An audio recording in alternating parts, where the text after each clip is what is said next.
мисалы коррупция менен ушундай должностной преступлениялар менен ачык айкын болгон механизмдер менен күрөшпөсө эч качан жабык орган аны күрөшө албайт.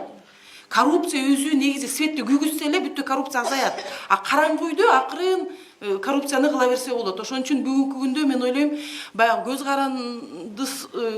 көз карандуу эмес сотторду калыптандыра турган болсок, анда биз УКМКны дагы реформага алып барышыбыз керек. Биз жана должностной преступлениялардын баарын тергөө менен бүгүнкү күндө должностной преступление ким бара алат? Аткаруу бийлик, мыйзам чыгаруу бийлик, сот бийлиги. Бүгүнкү күндө баардык бийлик инсандарга, ким бийликте тургандардын баарына кылмыш иштер мындай ачылып койгонда, анан баягы бийликтин сөзүн сүйлөп отурганда ал тура берет, а кандай бийликке туура эмес кылып койгондо эле сразу баягы мына Исаевди деле ала турган болсок, ооба жанагы акыркы эмеси болбосо, азыр анын эң негизги статьялары болуп, мурунку иштерин баарын кайра чубап чыгып атышат да.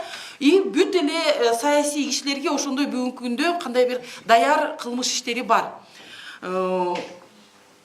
Анысы аз келгенсип УКМКнын кийлигишүүсүнүн аркасы менен биз бүгүн эмнени алып атабыз? Биз мисалы жакшыныкка түшүрөлүк деп көзөмөл жасагыбыз келет да, сот процесси кандай өтүп атат деп. Бирок тилекке каршы көптөгөн мына азыр биз жана кыйноого алынган милициялар деп коебуз, ошондой иштерди даже жаап коюп атышат да, анткени аякта лейтенанттын же бир капитандын же полковниктин иши каралат экен, ошон үчүн ал жабык болот деп.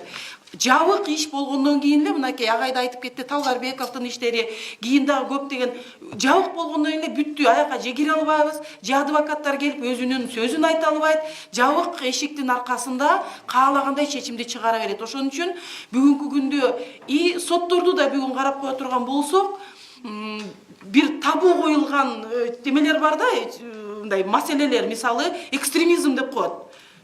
Үйдөн эле бир кагазды алып алып туруп камайт, бир дагы судья ошол маселе боюнча актап же бир кандай бир маселе эмени чечимди чыгара албайт. Анткени ал уже жерде мындай сигнал кеткен да, могул маселелер боюнча актап эле көргүлө, жумуштан эртең кетесиңер дегендей маселелер бар.